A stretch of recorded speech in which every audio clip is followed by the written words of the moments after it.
Hello, my dear student. Welcome you again in this lecture number 29 for that topic human reproduction. We have been learning regarding the gametogenesis. We have already completed the part of spermatogenesis in much detail.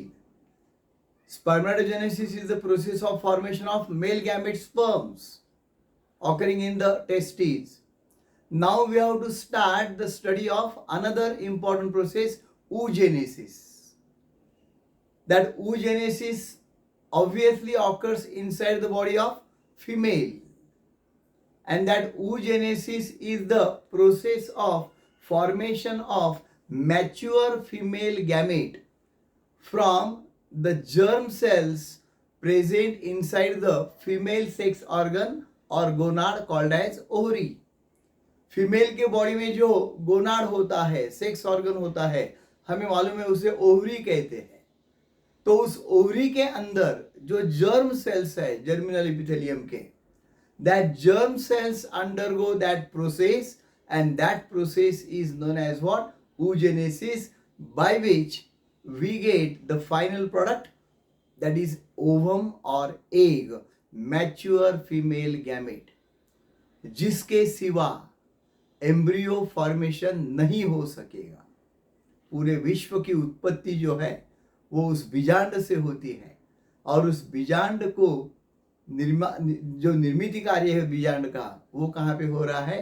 That is inside the ovary by the process of oogenesis. So oogenesis is the process by which germ cells of ovary are converted or develop into the mature female gamete. अब जैसे spermatogenesis के बारे में हमने देखा है, that the entire process of spermatogenesis occurs completely inside the that gonad called as testis. पुरुष के अंदर जो गोनाड होता है टेस्टिस नाम का, तो वहां पर ही वो प्रोसेस पूरी हो जाती है स्टार्ट टू एंड, और डायरेक्ट फाइनल प्रोडक्ट स्पर्म्स जो वो तैयार होके आ जाते हैं and they are given out at the time of ejaculation at the time of intercourse. Okay, that we know. तो अब ये जो फीमेल गैमेट बनने की जो प्रक्रिया है वो वैसा नहीं है. That part of that occurs inside the ovary and the remaining part will be completed outside the ovary, and final part will be completed only and only after the entry of sperm, that is only after fertilization. जब fertilisation की प्रक्रिया प्रारंभ होगी तो ही अंतिम जो step है उसका वो हो जाएगा, तब तक नहीं, कि जरूरी भी नहीं है. समझ में लो, बहुत ही सिंपल है. यानी ये डिफरेंसेस के बारे में भी हम उसके एमसीक्यू जो आएंगे उसके बारे में भी इससे हम इजीली आंसर कर सकेंगे अगर ये कंसेप्ट ध्यान में आए. The spermatogenesis occurs completely inside the testes, but the oogenesis occurs partly inside the ovary and partly outside the ovary, and the final step occurs only and only after fertilization. Simple. अब और एक बहुत ही surprising part है oogenesis के बारे में. वो क्या है? That the process of oogenesis starts or begins even before the birth of that female, even in the embryonic stage of that female. बात जरा गौर से सुन लो. यानी जिस फीमेल के बारे में आज बोल रहे हैं हम, जो अब मदर बनने के लायक बन चुकी है, प्यूबर्टी में आई है, ओके, तो उस फीमेल का जब जन्म भी नहीं हुआ था, जब वो उसके मदर की कोख में थी, that means during the embryonic stage of that female, तो उस टाइम जो एक एक पार्ट बनता है, so there particularly the gonad is there known as what? Ovary. जब छोटी सी ओवरी बन रही थी उस गर्भ में, फीमेल जब अभी जन्म उसको लेना है, तो उसी वक्त से ये स्टेप स्टार्ट होती है. The first phase of that occurs even in the embryonic stage of that woman. Concept clear हो गया है? फिर एक बार देखो, यानी जन्म होने के बाद स्पर्मेटोजेनेसिस होता है मेल में, वो भी प्यूबर्टी एज में चालू होता है, पर फीमेल में तो इतनी पहले से तैयारी करके रखी है। अब उस बच्ची का जन्म भी नहीं हुआ है तो भी उसके गर्भ में जो गर्भावस्था में जो ओवरी बन गई थी उसी में ये प्रक्रिया चालू हो गई है।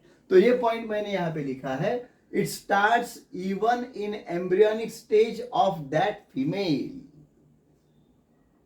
ध्यान में आ गई बातें, बहुत ही इंपॉर्टेंट है। अब देखो इसके 3 फेजेस है, जैसे हमने देखे स्पर्मेटोजेनेसिस के हैं। Similarly here there are 3 phases of oogenesis। कौन से हैं? One is the phase of multiplication, other is the phase of growth, और third is the phase of maturation। तो यहां जरा गौर से देखो, the phase of multiplication as usual, it multiplies the number of the cells, you know. Mitotic divisions occur. One cell will divide to produce 2, 2 will divide to produce 4, 4 will divide, like this. Every time the multiplication will occur by mitosis division। हमें मालूम है जब mitosis division होता है, at that time number of chromosomes remain same। यानी ये germ cells ovary में जो है वो डिप्लॉयड है। अब हमें मालूम है ह्यूमन बीइंग का डिप्लॉयड नंबर क्या है क्रोमोसोम्स का, कितना होता है? 23 multiplied by 2 that is 46। 23 set होते हैं, पेयर्स होते हैं क्रोमोसोम के, इजंट इट? तो वो 46 होते हैं। सो 46 chromosomes are there, 2n means, okay? So that mitosis occurs there to produce large number of the cells now. That cells are called as oogonia। उन पेशियों को क्या कहा जाता है? oogonia। oogoniyam is the singular word। और ऐसे उसे germ mother that gamete mother cell भी कहते हैं। The oogonia are also called as what? Gamete mother cells। जिससे गैमेट बनने वाला है, gamete mother cells. So they are formed even when the female is in embryonic stage. वो female अभी embryonic stage में ही है, उसी वक्त ये oogonia प्रारंभ हो गए। Millions of that cells are form, millions of the cells, and then some cells there start to get covered by that non-germ cells, I will say। तो वो ग्रैन्युलोसा जिसे कहते हैं, हम देखेंगे जब हिस्टोलॉजी ओवरी के देखेंगे तब। And they form the primary follicles. तो वो प्राइमरी फॉलिकल्स बनने जाते हैं। हर एक में एक एक oogonia रहता है, लेकिन प्राइमरी फॉलिकल जब बनता है तब ये फेज ऑफ ग्रोथ भी पूरी हो जाती है, एंड ओगोनियम गेट्स मॉडिफाइड और develop into the big cell now called as primary oocyte। उसे कहते हैं प्राइमरी oocyte, बड़ी बन गई अभी वो cell. Okay, so that primary oocyte gets covered by the granular cell and primary follicles are formed, they are known as ovarian follicles. और अब जाके उसकी बर्थ वो फीमेल की हो जाती है। So at the time of birth, what is correct at the time of birth अगर पूछा गया तो हम क्या कहने वाले हैं? ओवरियन फॉलिकल्स आर प्रेजेंट और primary follicles are present in about million. उस टाइम वहां पे मिलियन में ऐसे ओवरियन फॉलिकल रहते हैं ओवरी के अंदर, isn't it? Each ovary, there are 2 ovaries, remember। कितनी तैयारी नेचर ने की है देखो। और हर एक इसमें जो प्राइमरी oocyte है that is capable of forming the gamete। अब बर्थ हो गया, यहां तक का प्रोसेस जो है मैंने बताया, phase of multiplication, phase of growth up to the formation of primary oocyte is before birth. तो ये चीजें अच्छी तरह से ध्यान में रखो। At the time of birth what is the stage of that oogenesis और the germ cell? Correct answer is primary oocyte, 2n। Primary oocyte भी अभी डिप्लॉयड है। Meiosis division was started, no doubt, has been started but that is arrested at some of the stage. उसको पूरा नहीं होने देते अभी. वो तो प्यूबर्टी के टाइम में पूरा हो जाएगा, अभी नहीं. ओके अब उसका बर्थ हो गया, बर्फी बाटी गई, isn't it? That means that particular birth of that female girl, that female particular child is there, baby जो है बॉर्न हो गई. तो उसके बाद में धीरे धीरे चाइल्डहुड आ जाएगा, तो भी यही प्राइमरी उस स्टेज में रहेंगे फॉलिकल्स. उसके सेकेंडरी फॉलिकल, टर्शरी फॉलिकल बनते जाएंगे. हम जब देखेंगे ओरिक हाइड्रोलाइसिस तो देखेंगे. और उसके बाद में आ जाता है प्यूबर्टी एज, उसका मैच्योरिटी एज.